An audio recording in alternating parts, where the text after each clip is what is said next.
নমস্কার। আর একটা কবিতা শোনাচ্ছি। চাষির ঘরে ডাক্তার, সব মানুষদেরই বলি গো বিশেষভাবে।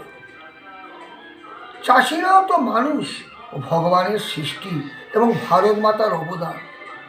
তারা কোনো অংশে কারোর থেকে ছোট নয় বলে মনে করি। বেশ কিছু মানুষজন, লোক ও মেয়েরা তাদের অবজ্ঞা করে এবং ছোট ভেবে আসছে।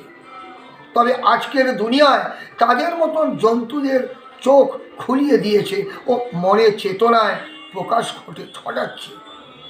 তাই আমরা সবাই দেখছি চাষির ঘরে ডাক্তার হয়েছে ও হচ্ছে। তবে আমি মনে করি মানুষদের আরও প্রকৃত শিক্ষা ও ভালো কালচার দরকার।